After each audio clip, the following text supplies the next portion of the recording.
पहले तो वो ये बताए कि वो छोड़ करके क्यों गए थे, क्या स्वार्थ था उनका, क्यों उन्होंने हमारा और बसपा का आपस में गठजोड़ था और इस तरह के हालात प्रदेश में थे।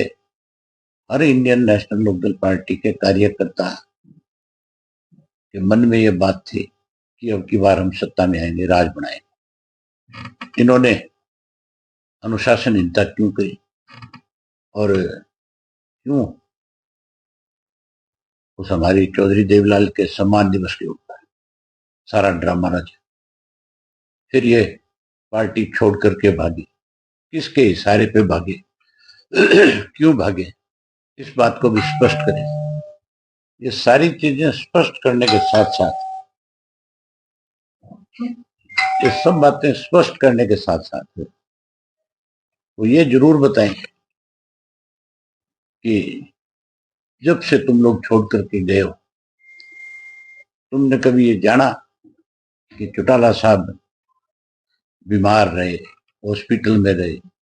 वो बात याद करो पहले कि चौटाला साहब को आधी रात को इन्होंने हॉस्पिटल से जेल भिजवाया। क्या वो भूल गए? अब इसलिए ये बात कह रहे हैं क्योंकि इनकी पार्टी खत्म होगी।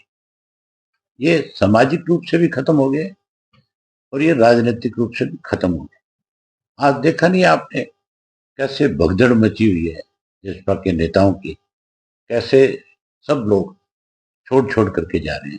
अब तो इनके विधायकों ने भी रिजाइन करना शुरू कर दिया, वो भी जाने लगे।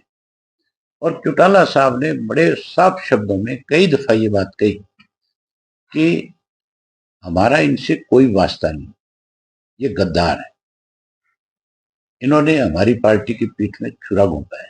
चौटाला साहब के साथ इन्होंने दगा किया, धोखा किया, जिनकी वजह से इनका राजनीतिक कैरियर बना।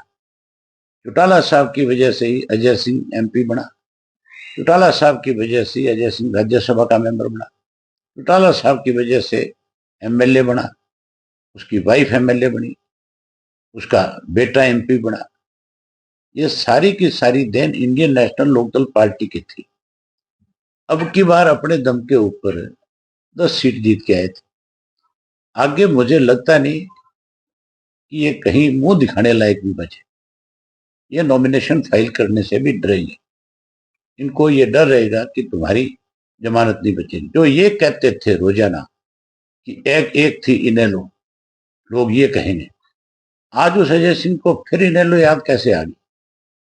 आज वो फिर ये कैसे कहते हैं कि हमें बुलाए तो आज हम चले जाए? उनको कहो कि तुम्हारे जो बोल थे, जो शब्द तुमने बोले थे, पहले उनको ध्यान दो कि क्या कहा था।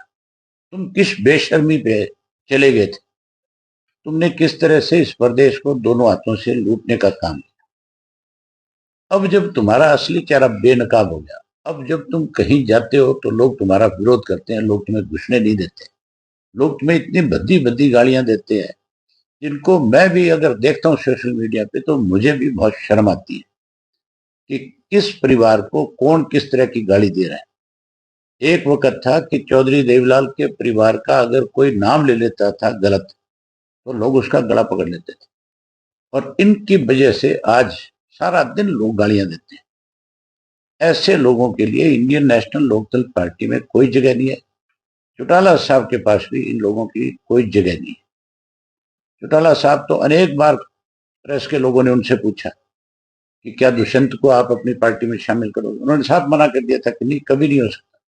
ऐसे लोग जिन्होंने पार्टी को तोड़ने का काम किया, जो स्वार्थी थे, जो बेईमान थे, जिन्होंने लूटने का काम किया है, हम ऐसे लोगों को अपनी पार्टी में नहीं लेंगे। ये अनुशासनहीन लोग थे।